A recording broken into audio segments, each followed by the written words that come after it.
I heard the, this is just this though. Testing, testing, testing. Cause the power hasn't run out or anything. Okay, whatever. And then he'll have this looks fine. I mean, this. Testing, testing, testing.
We are live. All right. I pledge allegiance to the flag of the United States of America and to the republic for which it stands, one nation, under God, indivisible, with liberty and justice for all. Morning. Morning. Morning, everyone. All right, I'll make a motion. The Board of Commissioners approves the May 8th, 2025 regular meeting minutes. Second? Roll call. Sabrina, Yes. Jill, Yes. Mike. Yes. All right. Hi, Michelle. Morning, Madam Administrator. Good morning, Mr. President How are and you? board. How are you Good today? morning. Fabulous. Good. Palmer Energy Company. Where are they at? You're up. Step on up, See you, sir. man. Bob. Good to see you, sir. All right, so I have some savings results to go over with you. I'd like to hear. Yeah, this is the bragging portion of the Oh, program here. Thank you. Then you've got the depressing portion. That you Well, Always a negative indicator. A realist. Jackie likes that. She likes singing. Thank you. I might as well hand these out while I'm up here too.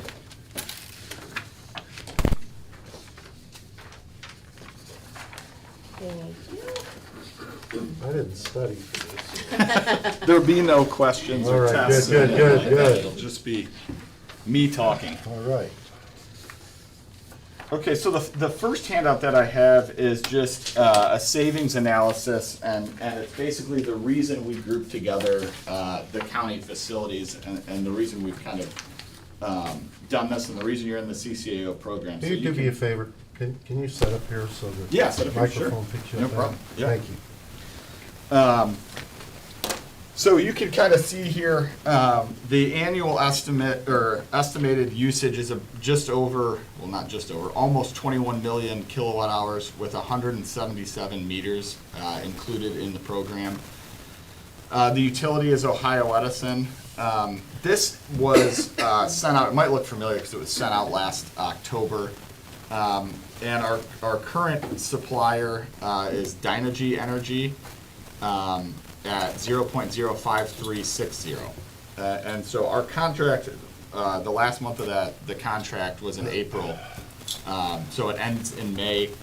And what I'm kind of here to talk to you about is the RFP process that we did for the CCAO electric energy pools. So you might remember a year and a half ago, 2 years ago maybe now, probably about a year and a half ago, we went out to all the counties and basically said that we want to make the electric program like we have the natural gas, which is pool groups based on the utility you're in. So all the Ohio Edison facilities would be in one group, AEP would be in another group, AES, Dayton area, and then Duke down in Cincinnati area. And the reason for that is the purchasing power behind that. That gives us add drop provisions, so we can add it. There's a lot of meters that come in and out of the program. County facilities closed, pump meters change, things like that. Gives us flexibility, but the most important thing is it creates a tremendous amount of purchasing power. You'll notice, just to finish up with the savings here, the first kind of year, first kind of month, you see $1,000 in savings, then we really start to ramp up, and really significant savings from October 23 to September 24 of just over $1 million. That sort of savings isn't necessarily typical. We had, and I think we kind of have talked about this in the past, we had a situation where the utility price was significantly higher than the wholesale market, which was a great advantage, and the reason we do this was because we're able to save a lot of money. And so, having a 40 or 50% discount just isn't normal and isn't the future either. What we kind of say is generally we get between 10 and 15%, but the past 2 to 3 years have really been outstanding as far as savings goes. But that kind of leads us to the RFP results we have here. And what is going to be higher pricing this time around. The main reason for the increase in the electric market isn't necessarily, it's partially the commodity, the electricity, but it's really the capacity market. And so capacity makes up about now 35% of your per kilowatt hour price, right in that range, depending on the meter. Capacity is the ability of the grid, which our grid is PJM, to have enough fuel or electricity so that there aren't brownouts or grayouts or things like that. And so what we have, the issue that we have currently, which has driven the pricing up, is that we have a ton of demand and our supply isn't able to keep up with the demand. So if that happens, then you're gonna see a rise in the price. The supply and demand economics here are what's in play. The reason for the significant demand is really recently the AI and data centers and the amount of energy that those use and how much energy the grid needs to be able to fuel those. And so, and the fear and uncertainty related to that. And so, to give you an example, the average data center uses about 400, or annually, about the same as 450,000 households. So data centers are massive, massive users. 2 data centers is basically the residential load of Columbus. So we're talking about putting multiple data centers up all over the state. And so what kind of supply and demand, what does that do to the supply and demand economics?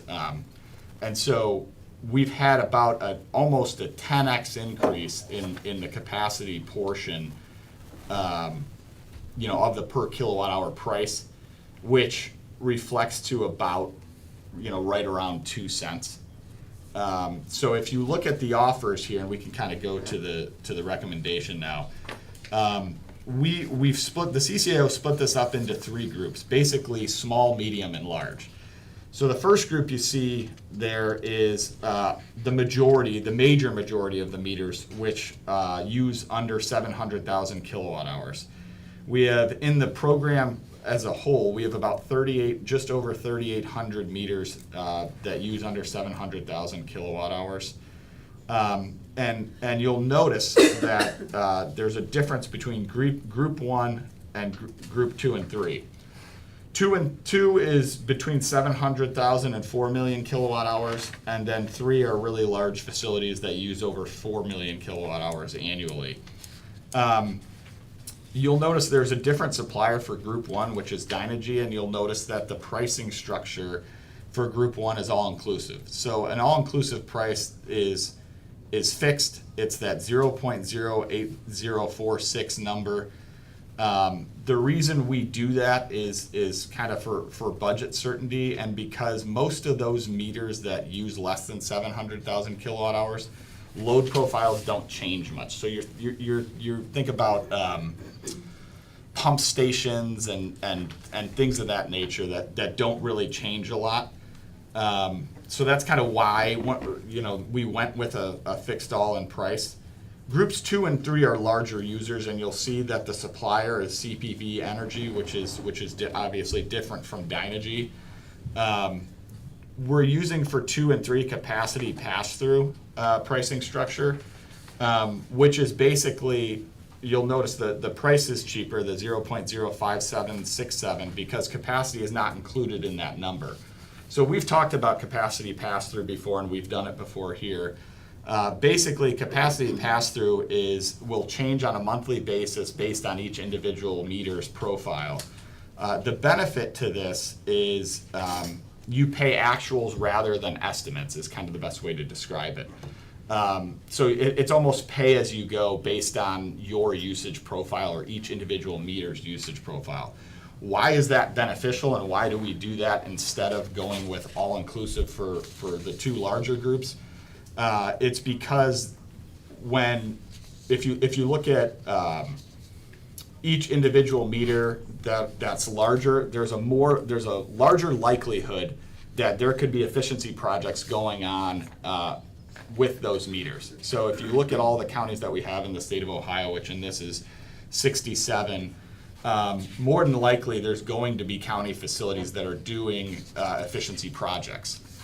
What capacity pass-through allows you to do is see those changes and reap the benefits of those changes on a month-to-month basis, whereas if you were doing a fixed rate, you'd have to wait till that contract ends to then see the change in load profile, thus getting you a better per kilowatt hour price. And so that's the reason for the two different pricing structures. If you look on the, I guess you guys are probably on the third page here. For Portage County, like I said, the major majority, 170 meters are in the small category. You have 6 in that medium or second category, and then you have 1 meter that's over 4 million kilowatt hours, which is the large. So you will be seeing, if you haven't already gotten notifications, you'll be getting them soon. That will, and it's important probably to reach out to the different departments so that they know that you'll get a change in supplier notification in the mail for all these different meters. They're mailed to their meter location.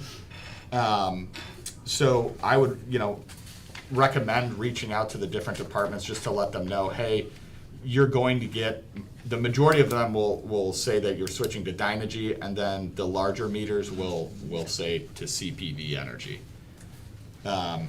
We're pleased with these RFP results. It's a higher market, but especially for groups 2 and 3, when we did the initial RFP, we had results come back, and it was not CPV that was winning the initial bid. And then on the refresh on the signing day, CPV came in with a very aggressive offer, and we took it, and we think it basically told us that the reason for doing this is working. The purchasing power and the fact that these are government clients is very attractive to suppliers because governments don't go out of business. They pay their bill, they're very consistent, and so you can be aggressive with your pricing. And that's what we thought would happen, and that's what did happen. And so we were really pleased with these results. Obviously, we'd like to have a lower market, but unfortunately, we don't control the capacity markets. So I guess with that, I can answer any questions you might have. What are they doing about the data center problems that are going to be coming up? That's a great question, Commissioner. Basically, it's not that we don't have enough fuel like natural gas or electricity. It's the generation stations that we need more of, the producers. And so they're building them as quickly as they can. Natural gas fueled generation is probably what you'll see most of in the near term, meaning like the next 2 to 3 years. A nuclear plant, like a large nuclear plant like Davis-Besse or something like that, that's a 20-year project. So in the near term, that's not going to help at all, really. Mm-hmm. There's small modular nuclear units which have gotten popular. Once we figure out sort of a set standard for those, I think those will probably be part of the equation in the future. I think they definitely will be. But the timing on that, we don't really know. But I think probably 2-3 weeks ago now, they had an article in the Wall Street Journal about how they had multiple coal plants that were scheduled to shut down that they're no longer shutting down. We need electric generation, and we need it like yesterday. And so, it's all hands on deck, and there are projects going up everywhere to try to get this going as quickly as they can. But we sort of would, I think, and I think people in Silicon Valley would say this too, I think AI grew a lot faster than people thought, and so they sort of put the cart before the horse. Yeah. So you need electricity to power all this for it to grow. But if you don't have the electricity, you don't have the data center, AI can't grow. And so something's kind of got to give. And so we want to win the AI race, obviously. And so we need energy to do that, and so I think that the energy industry is working as quickly as they can to try to keep up. Hmm. So, Any other questions? all right. We appreciate you. Thank you very much. Good to see everyone. You as well. too. Unless you're gonna sing and dance, I guess. You don't want to see that, Commissioner. I guess we're done. We just have to, start turning our lights off. Yeah, it's We went to It's a LEDs, problem. No more and keep the it's light on helping, for you. but, you know. yeah, it's a big problem, and we can't build these generation stations fast enough. No, I bet. Yeah, but we'll get there. Well, we appreciate you coming in. Oh yeah, I'm sorry. Did I Yeah, come on, Mom. I'm just kidding. totally hung you out to dry there? That's okay. I already emailed All them all right. to all the departments now. That they're changing. Good job. Morning, Miss Barb. Perfect. Because How are you, ma'am? I'm well, thank you. I already did. Good. I've been missing you. One.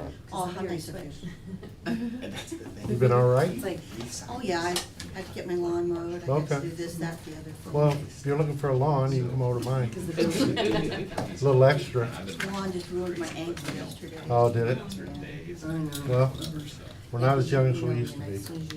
Except Larry back Send them there. out to all of the Larry's going backward. Excellent. water It's the way it is. resources, It's all right. Living the dream. engineer. All right, well, anybody like to do anything? Say anything? Would you like me to say something? No, you can say whatever you'd like. You just Do you have wanna a, take internal services, because regional planning sent. well, I don't know if we want to, but okay. We have a proclamation too. You know I do. I email you all the time. I appreciate that because Shannon, you wanna go? having a mistake happen, I have to go back. Shannon has Good to see you. resolutions on her agenda that Take care. pertain to regional You wanna go Oh. miscellaneous? Yeah. All right, We could do the proclamation too. we're gonna do miscellaneous, and then we'll do the proclamation. All right. All right, I'll make a motion, the Board of Commissioners acknowledge receipt of the May sixth, 2025 certificate of the county auditor that the total appropriations from each fund does not exceed the official estimate of resources as presented by the Portage County Auditor's Office. Second? Roll call. Sabrina, Yes. Jill, Yes. Mike. Yes. I'll make a motion, the Board of Commissioners acknowledge receipt of the May twelfth, 2025 certificate of the county auditor that the total appropriations from each fund does not exceed the official estimate of resources as presented by the Portage County Auditor's Office. Second? Roll call. Sabrina, Yes. Jill, Yes. Mike. Yes. I'll make a motion, the Board of Commissioners acknowledge receipt of the kennel disposition report and intake report for April 28th, 2025 through May 4th, 2025 as presented by the Chief Dog Warden Dave McIntyre. Second? Roll call. Sabrina, Yes. Jill, Yes. Mike. Yes. I'll make a motion, the Board of Commissioners acknowledge receipt of the Portage County revolving loan fund balance sheet dated April 30th, 2025 as presented by the Neighborhood Development Services. Second? Roll call. Sabrina, Yes. Jill, Yes. Mike. Yes. I'll make a motion, the Board of Commissioners acknowledge the receipt of the Portage County Investment Reconciliation for the month of April 2025 received on May 12th, 2025 as presented by the County Auditor and County Treasurer. Second? Roll call. Sabrina, Yes. Jill, Yes. Yes. Yeah, make a motion, that the the Board of Commissioners acknowledge the receipt of the tax estimates as they will appear on the 2026 Certificate of Estimated Resources as presented by the Portage County Budget Commission. Second? Roll call. Sabrina, Yes. Jill, Yes. Mike. Yes. I'll make a motion, the Board of Commissioners accepts the donation for a floor scrubber, specifically a Clark Company brand model SA40 manufactured by Nilfisk Group with serial number 702-3A450725343, transferred as surplus airport equipment from the General Services Administration with Federal Aviation Administration approval based on authority found in 49 USC 47102 for the benefit of the Portage County Regional Airport. Second? Roll call. Sabrina, Yes. Jill, Yes. Mike. Yes. Yeah, make a motion, the Board of Commissioners approves the reappointment of Ron Goodspeed to the Portage County Board of Building Appeals. Second? Roll call. Sabrina, Yes. Jill, Yes. Mike. Yes. Make a motion, the Board of Commissioners authorize the county administrator to exercise duties in addition to those delegated in resolution number 21-0396, resolution 21-0397, 078, and resolution number 24-0767. Second? Roll call. Sabrina? Yes. Jill? Yes. Mike? Yes. All right, let's do the proclamation. Keep that going. Okay, you got it. Yeah, you have the paper? Oh, Okay. that's right. Yep. All right. This week is kind of near and dear to me. It's National Police Week. Having been on the other end of bullets from time to time, I get it. And there are some that didn't make it. And so we'd like to present a proclamation recognizing National Police Week, whereas National Police Week is to honor the service and sacrifice of those law enforcement officers killed in the line of duty while protecting our communities and safeguard our democracy. And whereas there are more than 800,000 law enforcement officers serving in the communities across the United States, including the dedicated members of the Portage County Law Enforcement.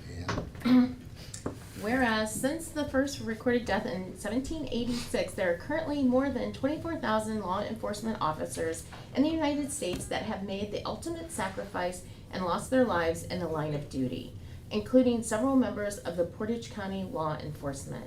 And whereas the names of the dedicated public servants are engraved on the walls of the National Law Enforcement Officers Memorial in Washington, D.C., and whereas the service and sacrifice, sacrifice of all officers killed in the line of duty will be honored during the National Law Enforcement Officers Memorial Fund's 37th Candlelight Vigil on the evening of May 13th, 2025, And resolved, May 15th is designated as Peace Officers Memorial Day in honor of all fallen officers and their families. It is encouraged that all U.S. flags be flown at half-staff. And be it further resolved that the Portage County Board of Commissioners will observe May 11th through May 17th, 2025 as National Police Week in Portage County, Ohio, and publicly salutes the services of law enforcement officers in our community and in communities across the nation.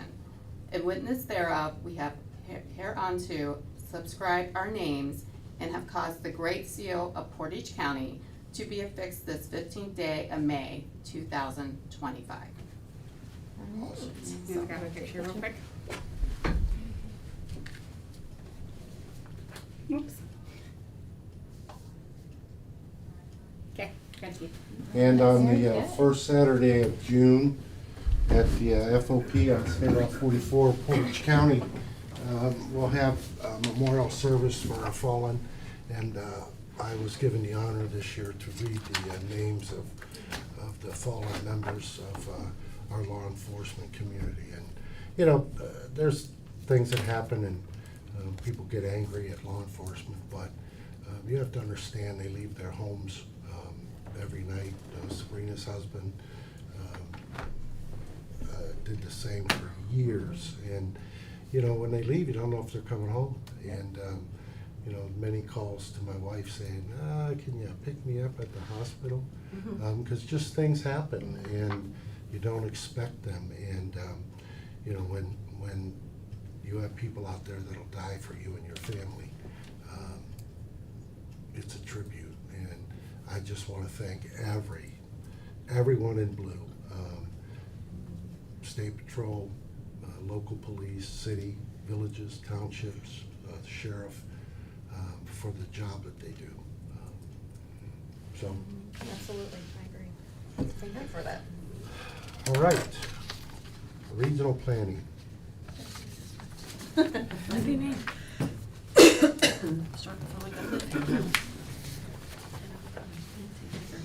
Let's have some discussion. Let's have some discussion. Well, just real quickly, I have a couple of items that kind of like came up last minute kind of thing, but Last year, in 2024, we did apply for a critical infrastructure grant on behalf of the commissioners for a project involving the replacement of 1,128 lineal feet of storm conduit in the city of Ravenna on Jones Road.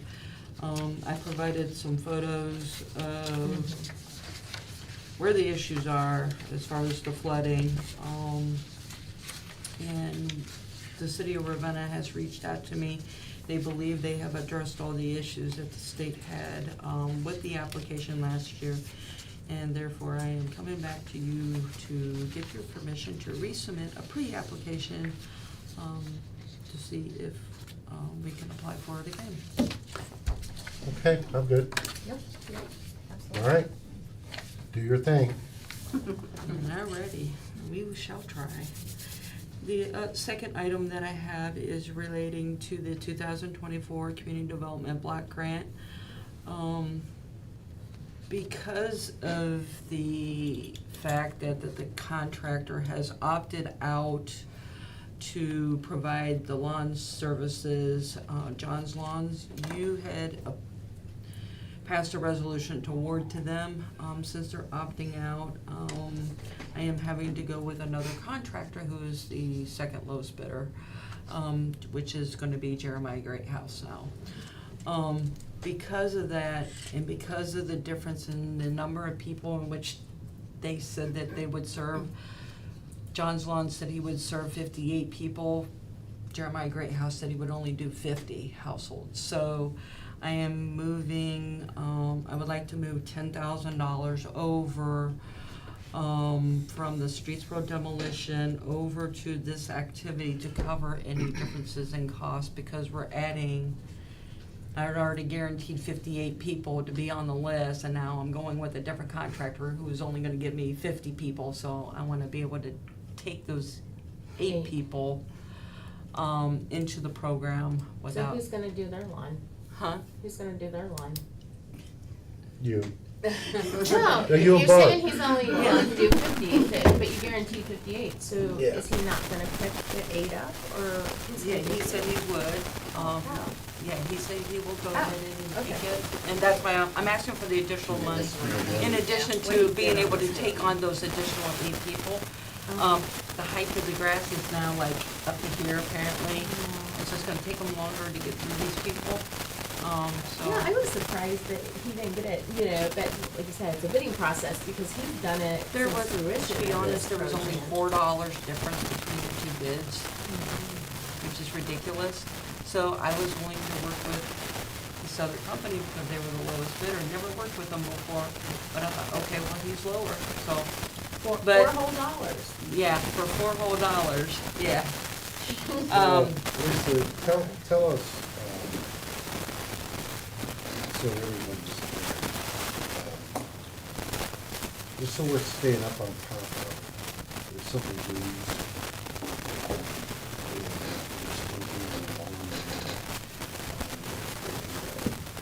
Still occur under this.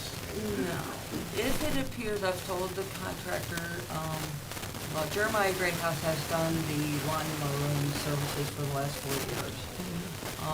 So I have told him that if there's anybody that appears to have moved, passed away, then what we're gonna do is we're gonna eliminate them people. We're gonna replace them on our wait list that we have going, because I had over 100 people in the program last year. I had less money to work with. So we capped it at, yeah, so we capped it, based on whatever the bids came in and how many people they said that they would be able to do. So we have the second list, which is kind of like our, you know, well, in case this person passes away, we can put them in there. Or it appears this person's having somebody else mow the lawn, so let's replace them with somebody else, you know? Yeah, we have to stay up on that too, because, Yeah. you know, there are people who, Yeah. that lays out. It's only as good as the information we receive. Yeah, Okay. it's definitely A good program, that's. a good program, and like I said, I've been doing it for 4 years now, and I'm really surprised at the number of people that have actually joined, or applied. I didn't realize there was that many teachers in industry. Oh, yeah. You know? Yeah, it's one of our older communities. that's for Yeah. sure. So, yeah, it's a great thing. Like I said, I just want to move the additional money over to be able to compensate for the difference in the number of people and for the height of people's grass for what it's going to be. I think it's going to take me at least a week or two to get that Yeah. contract in place. Right, I'm good. I'll make a motion, the Board of Commissioners gives Regional Planning permission to submit a pre-application for a critical infrastructure grant for the Jones Avenue Stormwater Improvements Project located in the city of Ravenna. Second? Roll call. Sabrina? Yes. Jill? Yes. Mike? Yes. What else you got? That's it. That's it. Well, That thank and the you. amendment. That's You Thank guys you. want to do the amendment, approve the amendment? No, we'll do that under internal services. Oh, you're gonna do that one Yeah. under internal? We do it under Shannon, though. Sounds good to me. I gotcha. Thank you. It'll be done, Lisa. Thanks. Thank you. Shannon, Alrighty. come to us. I am, I'm here. I think this chair's gonna own me, but. Larry, you got something going on with that Almost back fell. row back there? We do, we're growing. Standing.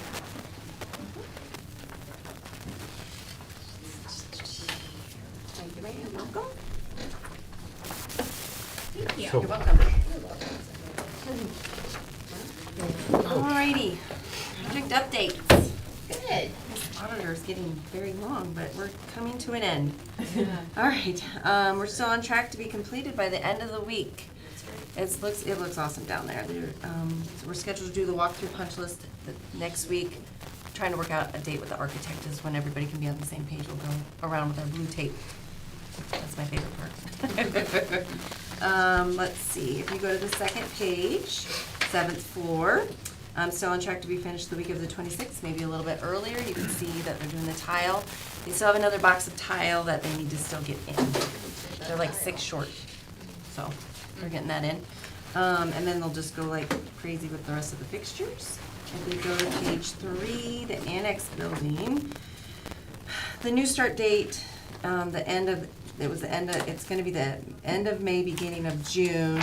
The concrete company's behind because of the rain. They were supposed to start all their other projects before, so now they're behind. So we can't start the enclosure of the stairs until we do the concrete portion, so.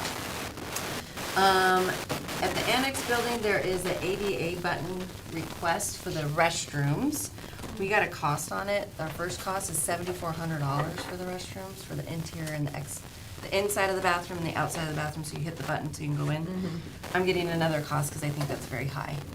So I'm gonna get 2 more costs. How many buttons? One? 2. So 1 on the exterior and 1 on the interior. Inside. So, they're saying, when you go up to the door, because, the door just pushes open, so it's already ADA, was approved, but they would like a button, so I said I would get a cost. Who's requesting? Yeah, who's they? The Veterans Office is requesting it.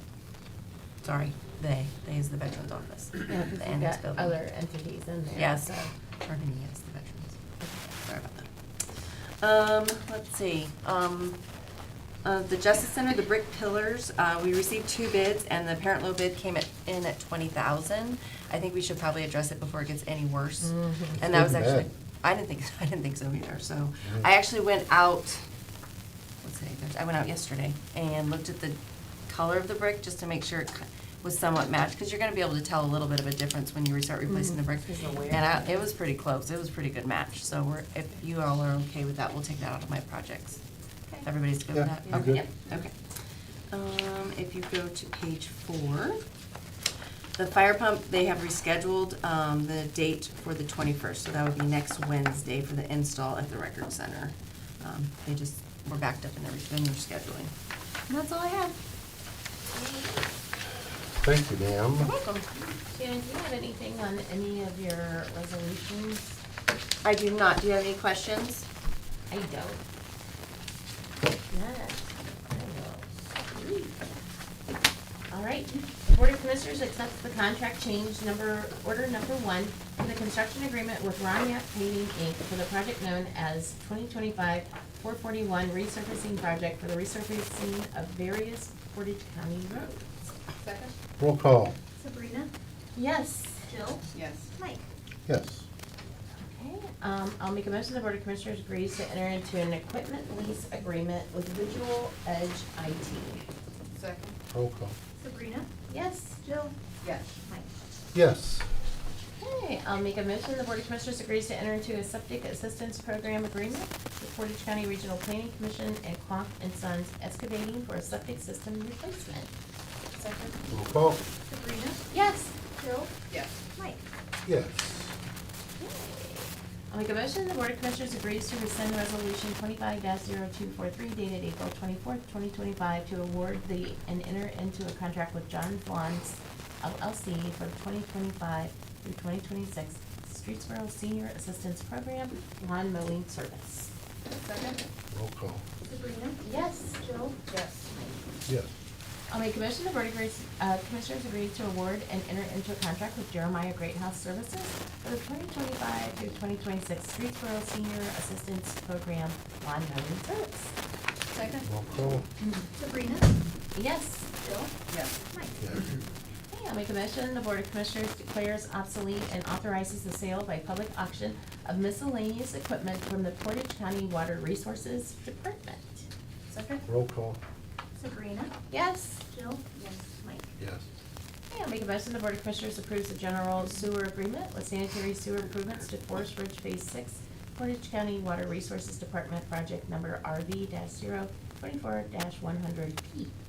Second. Roll call. Sabrina? Yes. Jill? Yes. Mike? Yes. Okay, I'll make a motion, the Board of Commissioners approves the specifications and sets a bid date for providing biosolids trucking transportation services for the Portage County Water Service, or Resources Department. Second. Roll call. Sabrina? Yes. Jill? Yes. Mike? Yes. All right. Okay, in accordance with the Ohio Revised Code 121.22G6, the Board of Commissioners moves into executive session to discuss details relative to the security arrangements and emergency response protocols for a public body or public office. If disclosure of the matter discussed could reasonably be expected to jeopardize the security of the public body or public office. Second. Roll call. Sabrina? Yes. Jill? Yes. Mike? Yes.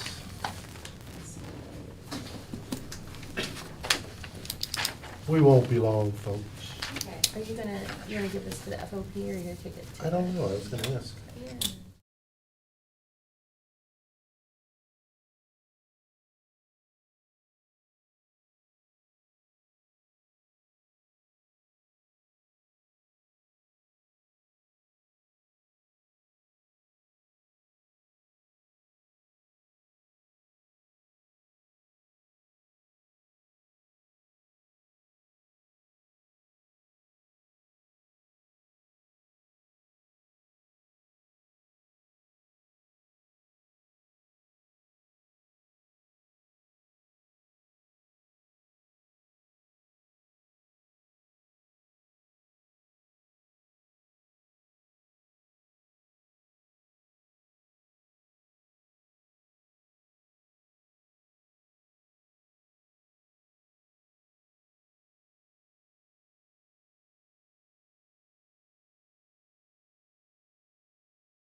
I'll make a motion to come out of executive session.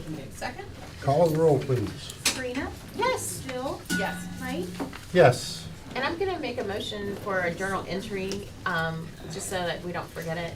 And that is to, the Board of Commissioners authorizes Commissioner Mike Timlin, President of the Board, to sign the sub-grant agreement authorized official on the pre-award conditions form for the Ohio Office of Criminal Justice Services 2024 Edward Byron Memorial Justice Assistance Grant on behalf of the Portage County Sheriff's Office.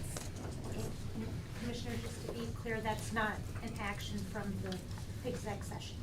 No. No, Okay. I'm sorry. There was no action. Okay, no action. Okay. Yeah, it's the add-on. Okay. So I will second that. Call the roll, please. Sabrina? Yes. Jill? Yes. Mike? Yes. Thank you. Thank you. Well, hello, everybody. Hello. So I've got a PowerPoint, so if I could see if we can get that to work here. Make sure your clicker's on there. Make And sure then my- just hit enter, it should be all set. All right, get the clicker to work. Get the here computer on today. first. Oh, shut it off. Did I? Well, that's the way it goes. Get the health Jenkins. department. Yeah, just hit enter, it should be, you don't have to. Jackie, are you good waiting? Just hit enter again. Yes. I mean, I was gonna Wonderful. be here for this. It's a Okay. party.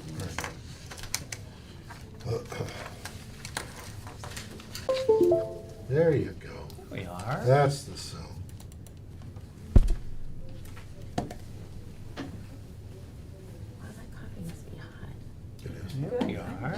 And then if you hit the down That works awesome. arrow on the clicker, it should go through your slides. All right, I think we're ready. Are we ready? James, do you want to come up and sit in the seat first? Hello, Hi. James. Morning. How are you? Good morning, Commissioners.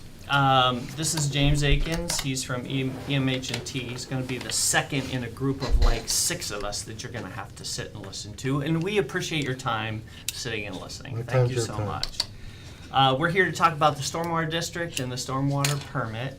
I became the Stormwater Coordinator first time for a full year last year. So through that year, I spent the time going through the operations of the Stormwater District, the operations of the permit, and I'd like to make some changes to the stormwater operations and the permit and those type of things. But before we did that, I thought it would really be good to come and actually present on the stormwater permit and on the district.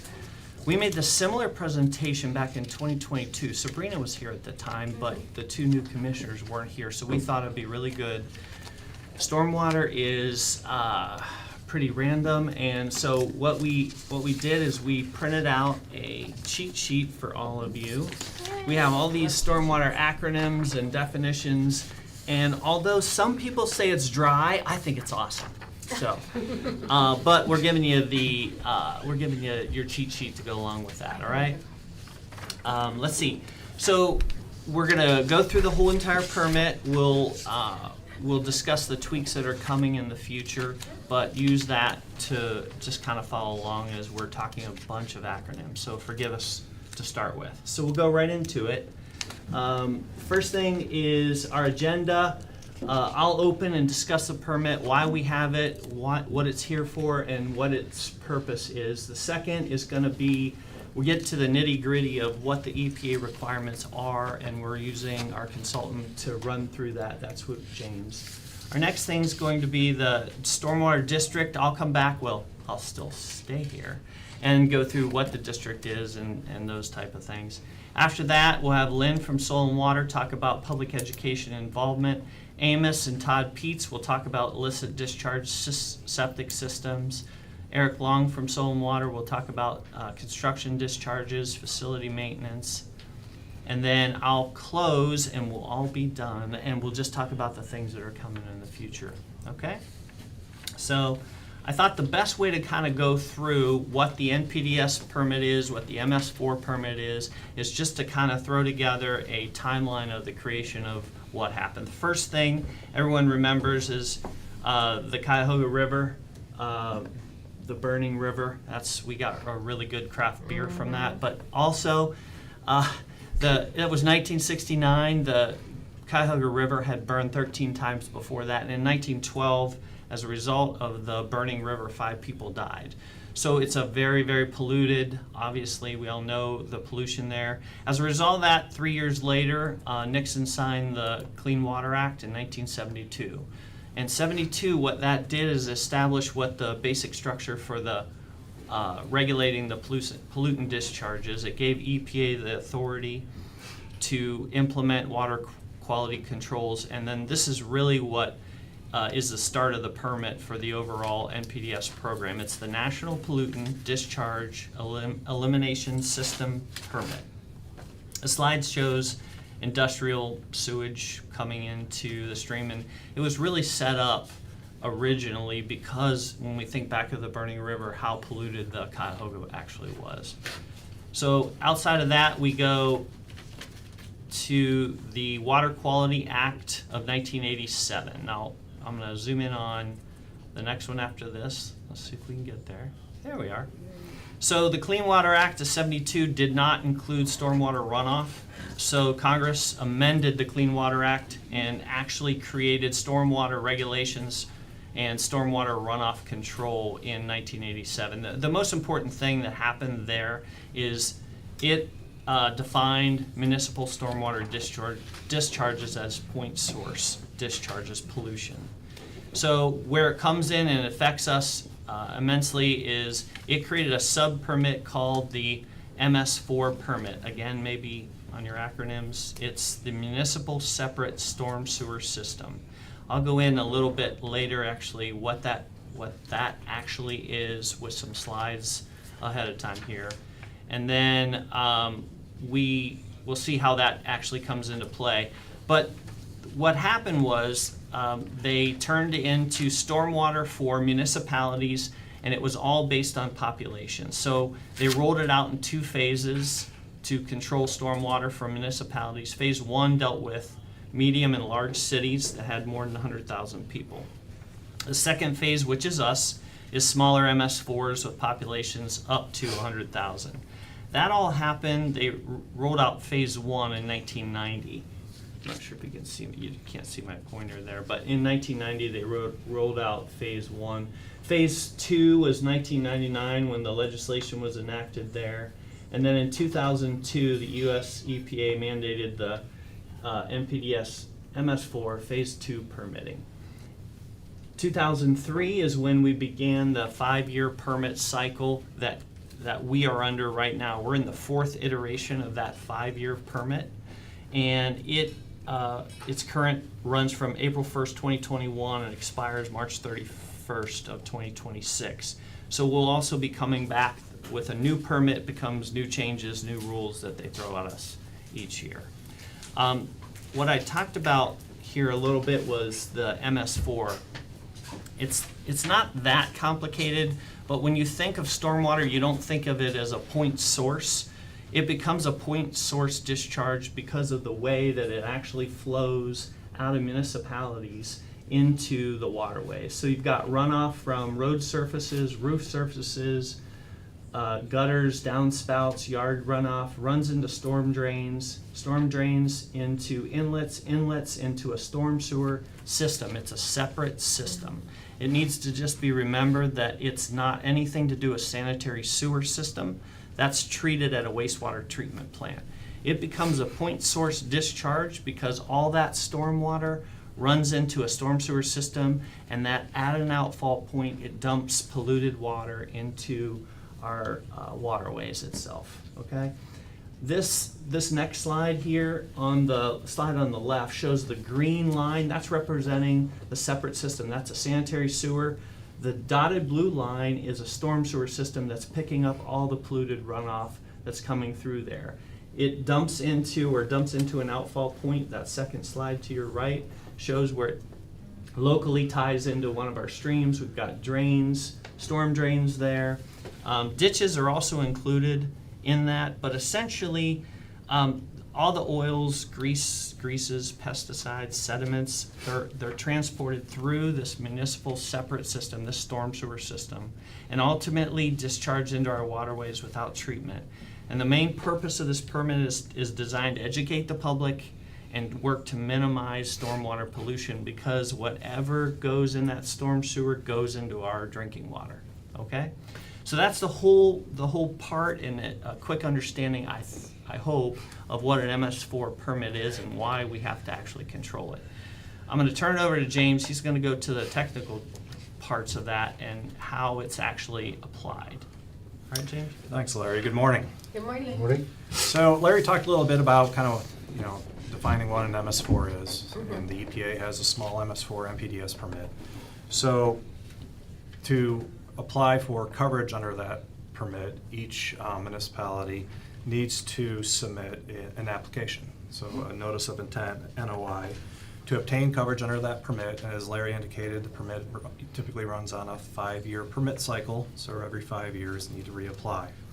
And once you obtain coverage under that EPA small MS4 permit, you need to develop and implement an overall stormwater management program. And once a year, April 1st, you're required to submit an annual report to the EPA, basically just summarizing the accomplishments that were made with implementing your overall stormwater management program.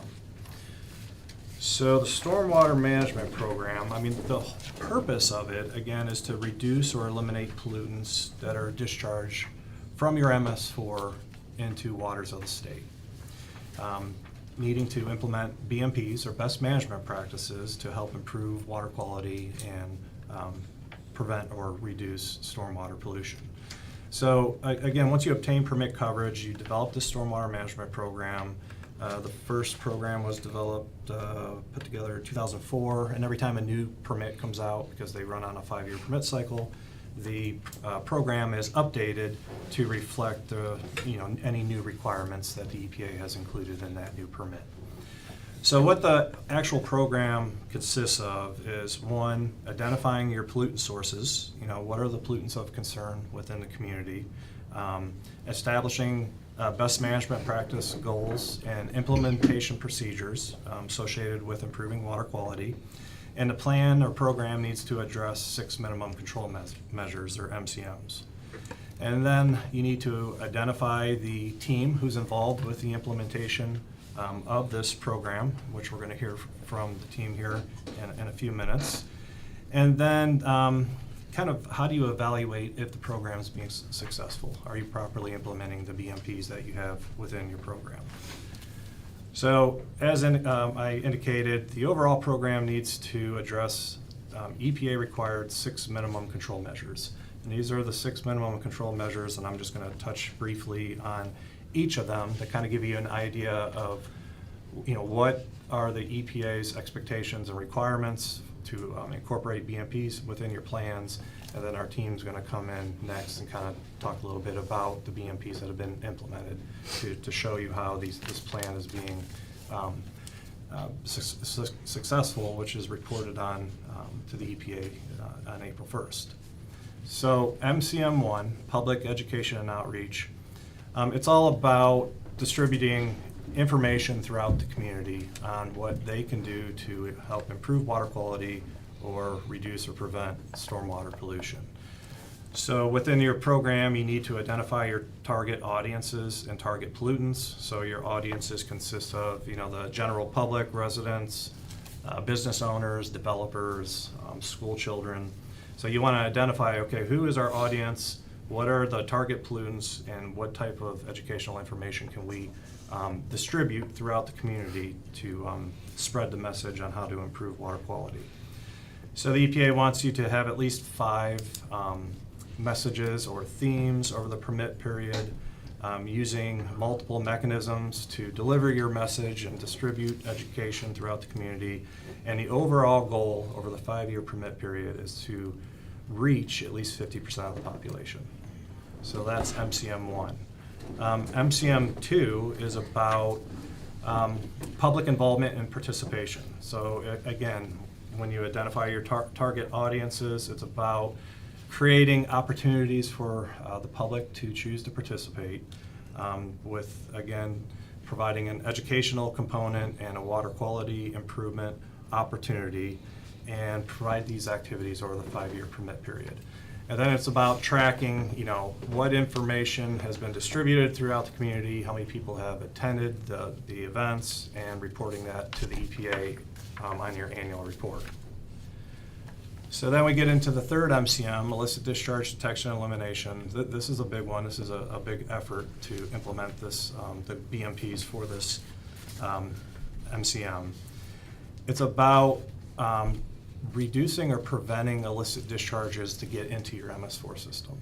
So what the EPA requires is for you to establish a regulatory mechanism to prohibit those illicit discharges into your MS4, establish an MS4 map and keep it up to date as improvements or additions are added into your MS4.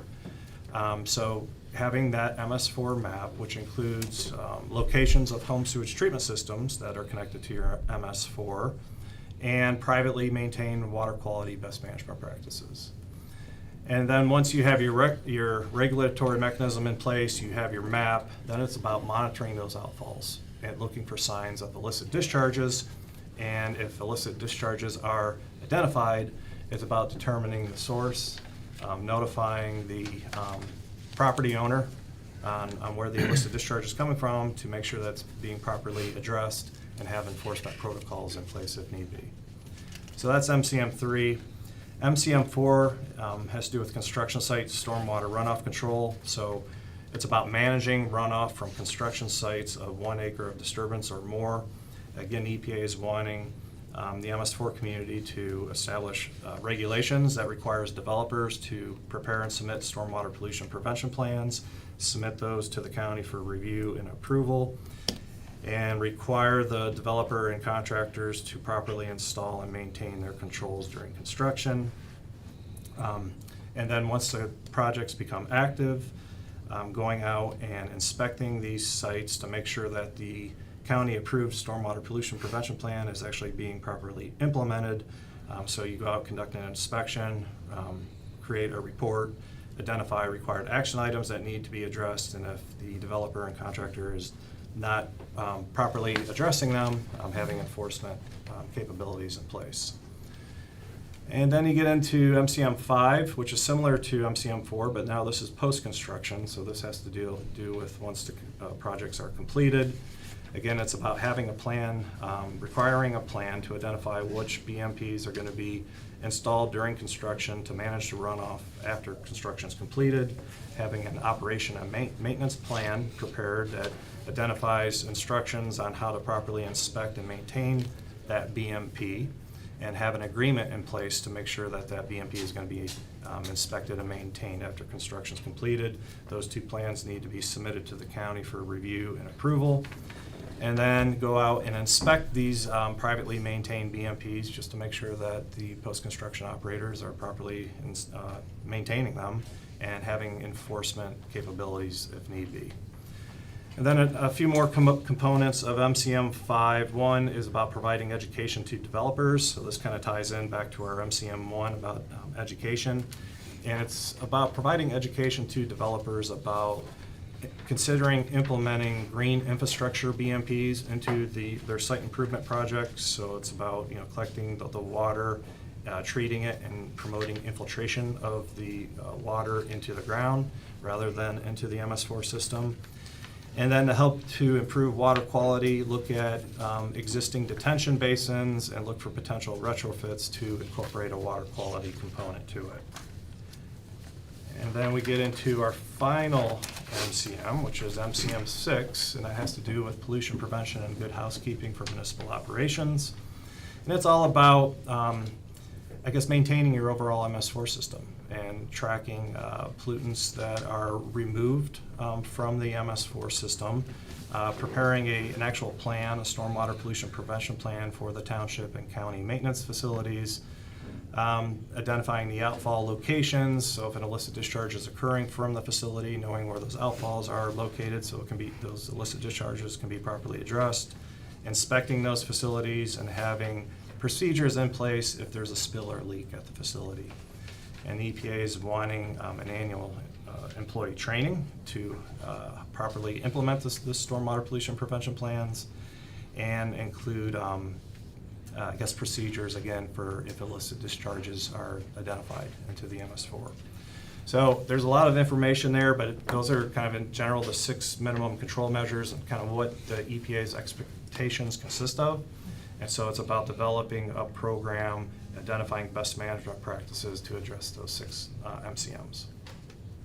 Thanks, James, appreciate it.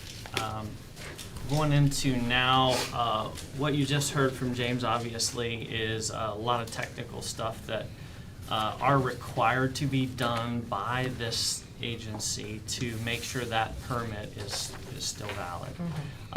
The county is in a great position with a lot of good departments that are all on board helping with this, and you guys have developed a really good team of agencies to put that together, and it takes a whole bunch of us to actually make this happen.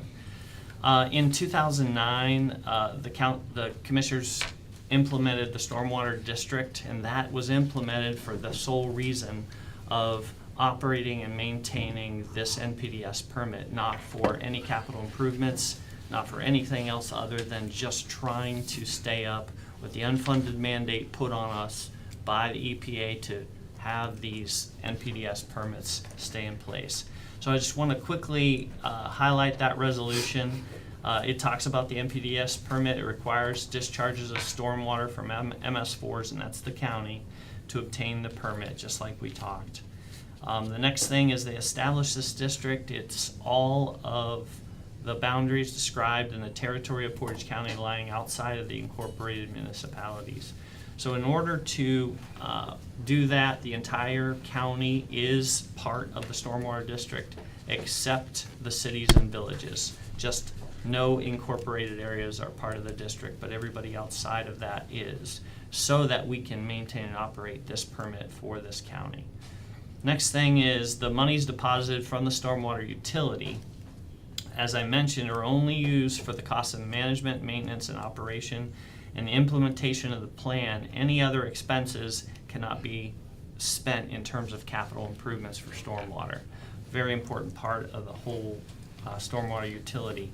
At that same time, they established the Portage County engineer as the stormwater coordinator with the sole authorization to review the management, operation, and maintenance costs of the district from that year and prepare and review expenses projecting what's going to happen next year. That's what I'm here doing today. I'm letting you guys know what's going on and how this operation is actually working. But always remember, final decisions, just like everything, is always budget approvals is up to the board. When it was created to make this program work, it was created by the commissioners in 2009 under the commissioners as the stormwater coordinator in my role. Lynn, she's next to me, and she's going to make a presentation about her activities as it relates to what Soil and Water does. Soil and Water does minimum control measures 1, 2, 4, 5, and 6. They do post-construction BMP reviews and inspection, and then 6 is good housekeeping, and they provide technical support for the townships also. County engineers part is MCM 5, which is post-construction management, and then the overall program coordination. And the last heavy lift is by the illicit discharge detection and elimination by the health department. That is minimum control measure 3. So these two agencies pretty much handle 70-some% of the program itself for the district to handle all 6 minimum control measures. So you're going to hear from each one of them about those activities that they're actually producing as a result of the permit. So I'm going to turn it over to Lynn. Lynn, it's all yours.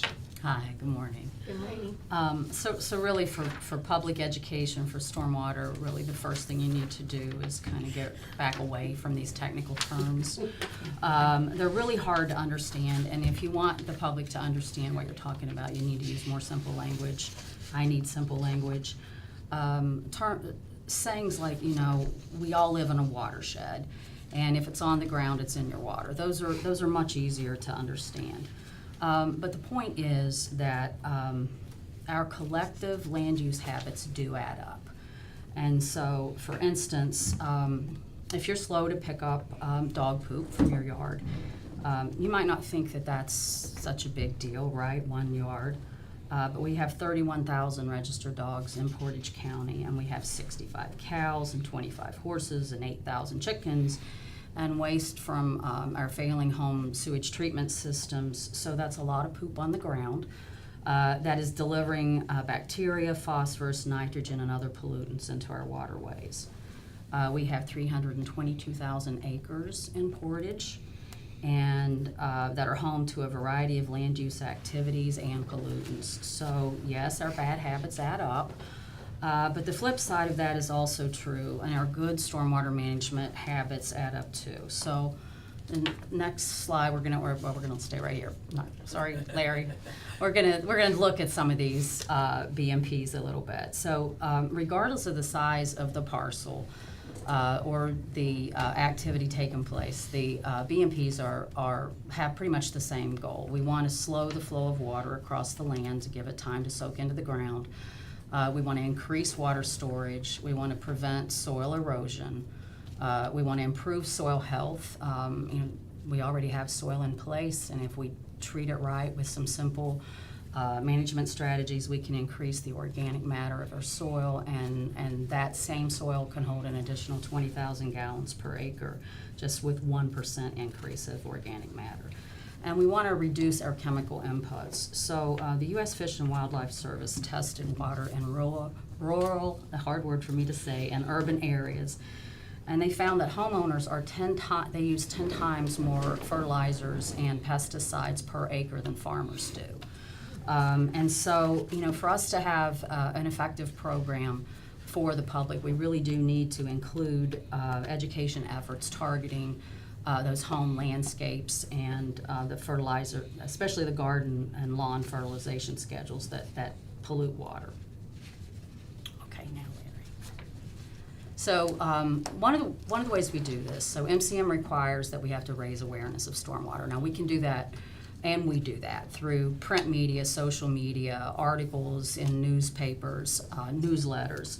But we also hold educational workshops, and this slide is one of our educational workshops. Well, it may not surprise you, but people are really not that interested if you advertise that you're having a stormwater workshop. I mean, would you come?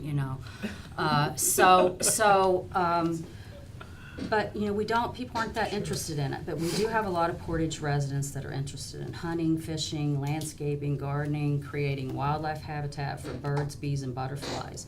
So if we can tap into those folks that are already motivated, and we can combine the goals of their plans, their management plans, and what their goals for their own yard. If we can tap into that with the things that also help stormwater management, then we can start really getting implementing those BMPs on our land. And this particular workshop, we had a grant from Western Reserve Land Conservancy and the Division of Forestry, and we had 93 people show up. And this was April 19th. It was climate smart landscaping, and here's like the print material that we made up to go along with that. And I knocked your sign over because I'm good at things like that. And there's a picture in the middle there are the master gardeners that came and potted up the plant material that we received through this grant funding. And the picture at the right is folks picking up their plants. We distributed over 300 plants that day. So that's how you get conservation in the ground, is you've got to incentivize participation in programs. Okay, the next one. But MCM2 requires that our public involvement actually work with groups, and that we provide community projects and activities. So this is just a couple of recent ones. In April, we planted over 700 trees at Dix Park. The kids there that you see on the bottom are from Kent Roosevelt, the Urban Forestry and Landscape Program, and from Cuyahoga Falls Urban Agriculture Program. And then on the right is a rain garden that was put in Franklin Township by the Chesty-Puller Young Marines. So we do public programs all the time. So that's all I have. Thank you, ma'am. I appreciate it. Thank you, ma'am. Minimum control measure 3 is illicit discharge detection and elimination. We've got Becky Lehman here, our health commissioner. She's providing moral support and helped with the slideshow. We appreciate Becky a lot. And Amos is here, the stormwater supervisor, and he's going to speak about the heavy lift of illicit discharge detection and elimination. Go right ahead, Amos. Thanks, Larry, and good morning, Commissioners. Good morning. The Health Commissioner wanted me to do that on her behalf. So, the MCM number 3 is the responsibility of the health district to make sure that we develop and implement a plan to detect and eliminate any of the illicit discharges that get into the waterways of the county. And so the pictures that you see there are some of the examples of illicit discharges that we come across on a daily basis. So the first red one that you see is a dye from a mulch establishment. The green dye is from a failing septic system. The red dye again is a mulch from mulch establishment, a dye. And then you see the one with the pipe, the black pipe going down is somebody who has a sewer that is failing, and he put a pipe in to discharge the effluent on the ground. The next one, that you see a boon there, that is you have oil spill from electric transformer, or the number of gallons of oil spilling into the catch basin that get into the waters of the state. And then the last one is an example of discharge or leachate from auto collision repair center. And when we, on a daily basis, we go around, we get reports, and we go there and found out, and we've tried to prevent these things from happening in our county, not to pollute the waters of the state. So the next one, so in doing so, we have about 2,100 R4 points that has been mentioned here already. We trace these discharges through the R4 points where they are getting into the waters of the state. One of the major discharges that we also found are septic system failures. And so the map there shows the number of houses that has been helped to eliminate septic system failures. Between 2010 and 2024, since the inception of the program, we have eliminated or helped repair about 1,600 homes that had failing septic systems. And these septic systems, are helping to eliminate on a daily basis 630,000 gallons of wastewater that is generated.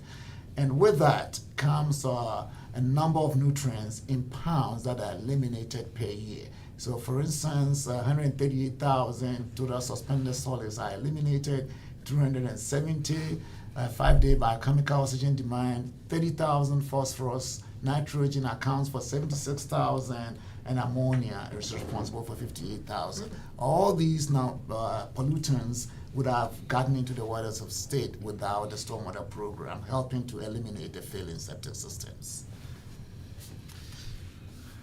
So, why does this matter? If we are doing all these things, it's helping us to offer, the stormwater program helping us to offer public education and community outreach to our citizens. It also helped to offer HSTS septic system improvement financial assistance to our citizens that may not have been able to repair or replace their septic systems from their own financial resources. It helps environmental and community health. Again, aesthetic improvement is also assisted by this program, and this helps property value appreciation in the county. And then it also increases recreational activities and quality of life in the county. So this is the stormwater program. It does a whole lot of things that on the surface we may not recognize or realize. With that, when we started the program, we didn't have any funding to help homeowners, and I don't know how many times that as a environmental specialist person that I have found people in front of me crying just because we found their septic system failing and they thought that we were going to drive them from their homes. So what we did was to try to find funding to support homeowners that may not be able to use their own financial resources to repair their septic systems. So that came along with the applying for Water Pollution Control Loan Fund that I every year come to the commissioners to give me a letter of support and when we are writing the grant. So in a few months, I'll be coming back to you to get those letters. The Principal Forgiveness Program, which is the Water Pollution Control Loan Fund, help these homeowners. And since since we started applying in 2016, we have brought in almost $2 million to the county to help our citizens. We have also assisted with that money 126 residents to repair or replace their system or connect to sanitary sewer system. Sometimes the money that we give to homeowners, because it's based on income, some people may not qualify for 100%. So we have 3 tiers. We have 100% qualification, 85%, and then 50%. And when people don't qualify for 100%, the commissioners have put money in account to help these people. And those people, Todd will be speaking about that. Thank you, Amos. I Thank you. appreciate Thanks, that. Amos. As Amos mentioned, Todd's going to speak to us about the third part of that septic replacement program. Todd, go right ahead. Well, good morning, Commissioners. Todd Peets here. So, regional planning likes teamwork. You've seen us talk about teamwork when we talk about our comprehensive plans and things like that. So we have a 3-prong approach. The first prong is income qualifying for the grants that the Health Department gets, which they have successfully received approximately $2 million. And then we also partner with NDS, the Neighborhood Development Services, for their CHIP money. They can do 2 to 4 septics a year, and those are grants, so the applicants don't pay any out-of-pocket money. And we always ask that any applicants that come to us make sure that they go to NDS or to the Health Department first. The next prong in the program is the Portage Grow Link, which is the money that the commissioners set aside, as Amos mentioned, for not just for septic systems, but for low interest loans, bank loans for home improvements. So we ask that our applicants first go to Portage Community Bank or Hometown Bank, and they apply for the loan. If there's money available or they qualify for a loan, then they're done at that point. If they don't qualify for either one, and we're the next and last real stop for them. And we've received, I don't have the number up here, but we received over $500,000, just over $500,000, and we brought in another 120 came back of that $500,000, and I'll talk more about that. But we also serve 56 residents on top of that, and we also partner with the Health Department when they do a 50% or an 85% grant. We cover the other 15% or other 50% as to help backfill those funds. As far as how our program works, so we do have some eligibility requirements, so not anybody just walk on our door and say, oh yeah, we got money, here you go. So the first thing we do is it has to be a failing septic system determined by the Health Department. We do have new homeowners coming to us from time to time say, hey, I'm building a house and I need a septic system and I want to apply. Well, sorry, that's not what this program is meant for. It's meant for people who need the funding. Must be able to demonstrate that they've been to prong 1 and 2. They must be a homeowner, so it's not for landlords. Landlords we consider a business, so it's a business expense on their part. Must be located in townships, so if you're in a village or a city, it does not apply. Must be current on the property taxes, because we want you to be a good property tax payer. Why reward somebody who's not and is still benefiting from these kind of programs. Also must agree to live in their home for the next 6 months.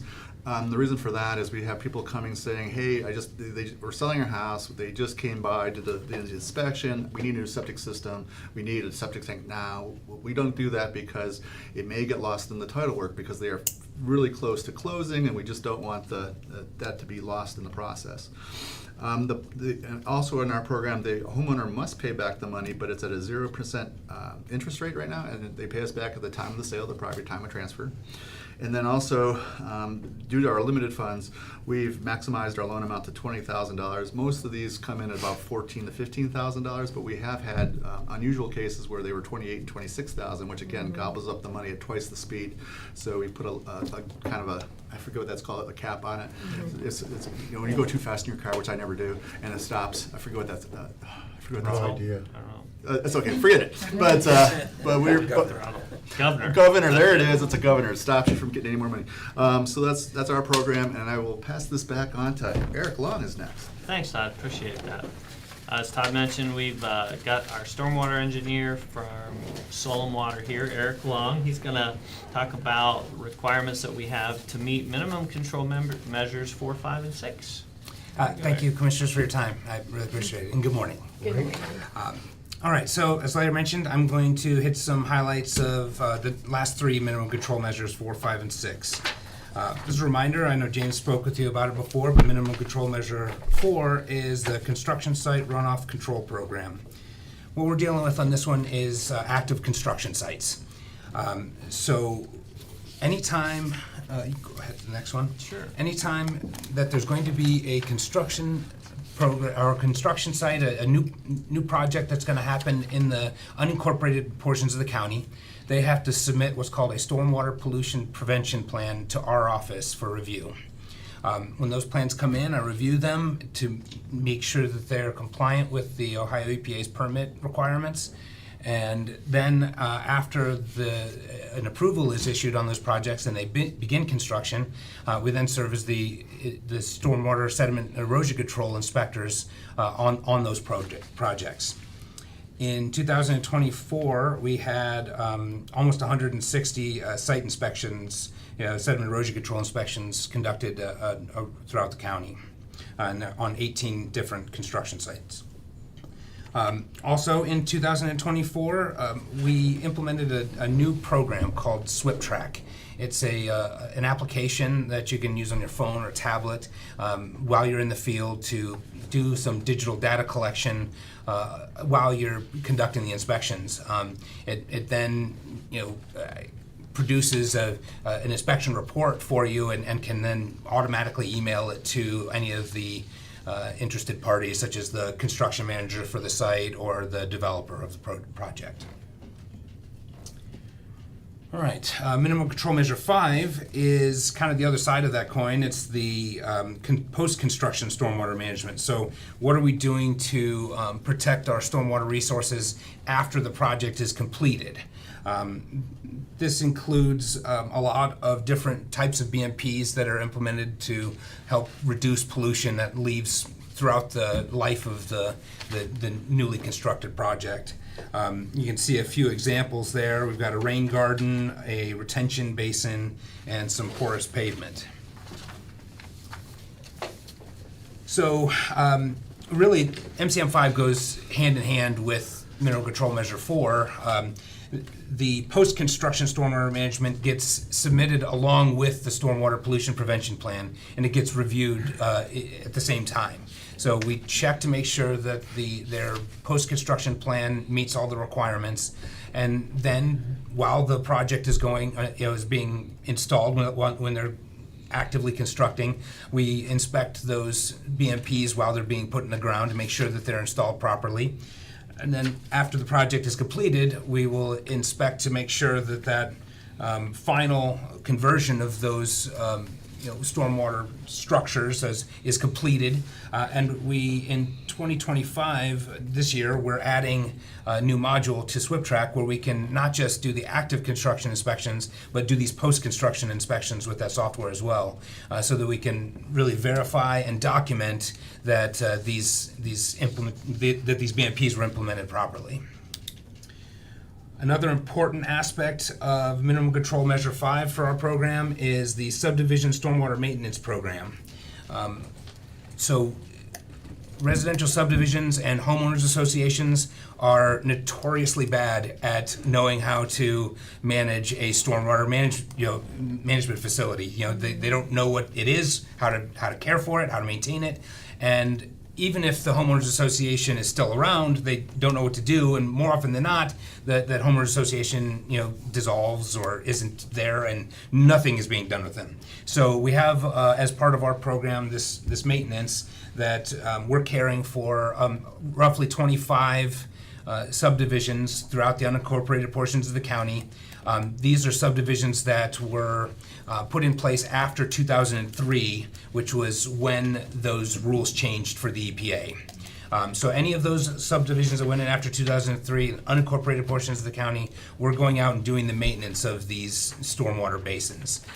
Mowing, repair of the structures, whatever is necessary to keep it functioning as designed. You can see there a couple of photos that I've taken through going out into inspections of those basins, and then also a kind of typical layout for an outlet structure for one of those ponds. That's the design that I would be looking at for review. All right, minimum control measure 6, pollution prevention and good housekeeping. What we're looking at with this one is really making sure that we're doing our part for preventing pollution from getting into the MS4 through our municipal operations. And in this county, for our purposes, really what that boils down to is their road maintenance operations. We have 6 regulated facilities. In our program. That's the county engineers maintenance facility, and then each of the 5 regulated communities and their road maintenance facilities. Those 5 communities are Ravenna Township, Brimfield Township, Suffield Township, Rootstown Township, and Franklin Township. So each one of those facilities has to have their own facility-specific stormwater management plan. In 2024, we updated all of those stormwater management plans to bring them kind of current with the EPA requirements, and make sure that all of these facility operators know what that plan is, where they can find it, and exactly what it entails. Kind of hand in hand with that management plan is the quarterly maintenance facility inspections. That's a part of what their stormwater management plan says, is that they will conduct these quarterly inspections. In a quarter, they have to conduct both a dry weather and a wet weather inspection of their facilities. They're looking for evidence of any pollutants that may be discharging due to a rain event, and then eliminating those if they find any. They also have to submit the inspection report to our office so that we can make sure that they're staying up to date with those. And then finally, we have our annual good housekeeping training. This training that's put on for us, once a year for all of we open it up to all of the road maintenance facility operators in the county. So we invite them all to that training event, and it's a kind of a standard training that they get, but we also try to incorporate something different each time, a tour of another facility, or a speaker on a specific topic. And then we'll often try to have a take home for them too. You can see what's pictured there are some spill kits that they can use in their day-to-day operations. And that about wrapping up. There is. I always try to have donuts for that training too, yes. What could be better, huh? That's right. All right, Thank you. so thanks, Eric. On to the last slide. You guys made it. It's 45 minutes exactly on the button. that? Well done, presenters. Great job, great job. We're not a Very minute nice. over, except I'm still talking, right? So maybe we are a minute over. Are Sorry you? about that. Are No, you not there? really. I'm about done.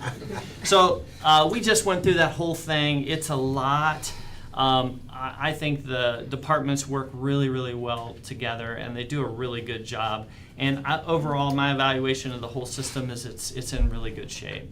We do I think we have some things that we could do better. We could obviously always do better. And I'm going to present those to you over the next 6 months. I'm going to come in, we're going to talk about some bylaw revisions, maybe talk about how the layout of the different steering committee and the task force are. We have some contracts that we want to implement. We have some things coming. But I didn't want to do that unless you kind of had a general understanding. I know it's very, very, very dry, but it is a very important program to the county, and these people do a really, really good job. So that brings us to the thank you screen and the ability for you guys, if you had any questions at all, welcome to ask any of the presenters. I guess I'm just glad we weren't having a quiz on this. That's number one. I know. I Number agree. two, it's thankless, but it's very, very important with everybody's job that's up there. And I know that you know, I sure do appreciate what everybody does to assist throughout the county, because we'd be in a whirlwind if we didn't have it, so. Yeah, that's right, that's right. I just want to add to that, I've been out on some of the projects and sites and stuff to see actually an action. And I remember us having an injunction for a builder because of the stormwater in Broomfield. Do you remember that, Eric? It was over there by Yeah, I the think interstate. Do you know who I'm talking about? I do. And so I most definitely appreciate everything all of you guys do to come together and making sure that we have safe waterways and stuff, and maintaining them and the oversight. I have a question though, like those retention ponds and the stormwater runoffs and stuff, where they turn them over to the HOAs and then they either don't maintain them, but who pays for that? So for us, every detention basin that has been created after the permit came into play, 2003, anything outside the incorporated areas are all maintained by the stormwater district. So that takes care of all those. There are a lot that are out there that are well before that. Yeah. And it's part of the permit for us to actually go out and inspect all of the private development BMPs that are out there. So that's one of the things that's coming, is we're gonna have to contract with some additional people to help us perform some of those activities, and that's one of the things that I'll be bringing to you later this year. And I remember we had a development once that they were supposed to do the downspouts and stuff tie into the stormwater, and they didn't. Do you remember that, Todd and Larry We do. we had over there? Yes. I mean, that was a disaster. Yeah, for, it's- to wait until after the fact to try to resolve it. Yes. So it's good that we have good monitoring and. They do, and that is why inspection is so important, and we believe in that a lot. And it's our goal in subdivisions, just outside of stormwater, but goal of subdivisions is to ensure that it's adequately installed properly. The only way you do that is full-time inspection. That's just passed on as a development cost. So that is what we do. I appreciate your time.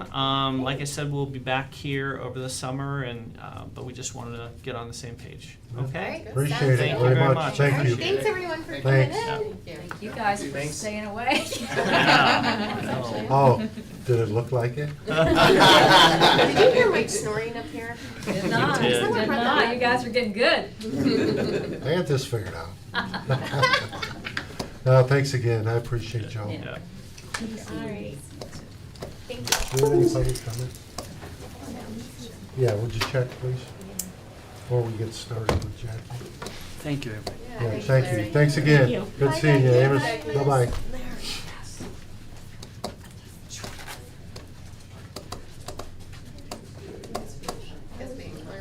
Is it something you said, or? Have you passed gas? Not yet. All right.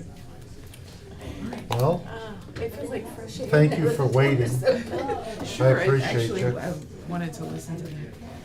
All right. Well, jump on in. All right, so I don't have any comments. I just have about 5 resolutions this week, so unless the board has questions. No, you answered them through your email, Yeah. so thank you. Thank you for. That just helps. Yeah, it helps to see it ahead of time and be Yeah, prepared. absolutely. The only thing that I have is on resolution number 4. Okay. The third whereas, it's a typo. It's PMHA versus PHMA, so I Oh. just wanna Okay, I bring that apologize. up. It's Portage Metropolitan Housing, yeah, it's just a simple fix. Oh, yeah, we but- got it wrong the third time. I'm sorry. That's okay. All right, well then I'll go ahead and start. Do we have any public comment? No? Okay, it's 10:59, so I just wanna make sure. All right, I'll make a motion, in accordance with section 305.30K of the Ohio Revised Code in this board's resolution 21-0396 and the board's resolution 21-0878, the Board of Commissioners acknowledges and approves the county administrator's approval to. I'll make a motion to direct the auditor's office to pay process the May 8th, 2025 bills, ACH payments, wires, journal vouchers, and then and nows as applicable, contingent upon the verification of the reports as presented by the county auditor and reviewed by the Department of Budget and Financial Management. Second? Roll call. Sabrina? Yes. Jill? Yes. Mike? Yes. I'll make a motion to process the May 8th, 2025 budget amendments as reviewed and recommended by the Department of Budget and Financial Management. Second? Roll call. Sabrina? Yes. Jill? Yes. Mike? Yes. And then on to resolutions. I'll make a motion to authorize all actions necessary to accept Northeast Ohio Public Energy Council, also known as NOPEC, 2025 Energize Community Grant Funds. Second? Roll call. Sabrina? Yes. Jill? Yes. Mike? No. Okay, I'll make a motion to repay cash advance from Fund 7002, Central Vehicle Maintenance, to Fund 0001, General Fund. Second? Roll call. Sabrina? Yes. Jill? Yes. Mike? Yes. I'll make a motion to transfer from Fund 4238, Talmadge Road Corridor, to Fund 1201, Motor Vehicle Gas Tax. Second? Roll call. Sabrina? Yes. Jill? Yes. Mike? Yes. I'll make a motion to transfer from Fund 1275 Revolving Loan Fund CDBG Economic Development to Fund 1271 Revolving Loan Fund CDBG Housing. Second? Roll call. Sabrina? Yes. Jill? Yes. Mike? Yes. I'll make a motion to declare obsolete and authorize the sale by public auction of 2 vehicles from Portage County Water Resources Department. Second? Roll call. Sabrina? Yes. Jill? Yes. Mike? Yes. Thank you, ma'am. Thank you. All right, well, we had a very fulfilling, Productive. good day. Full day. Yeah. Any, informative. anything else come before the board? Nope, I don't have anything. No. Jill, Ms. Administrator? Yes, sir. All right, I'll accept the motion. I'll make a motion to adjourn. Call the roll, please. Sabrina? Yes. Jill? Yes. And Mike? Yes. Well, have a good weekend, All right. everyone.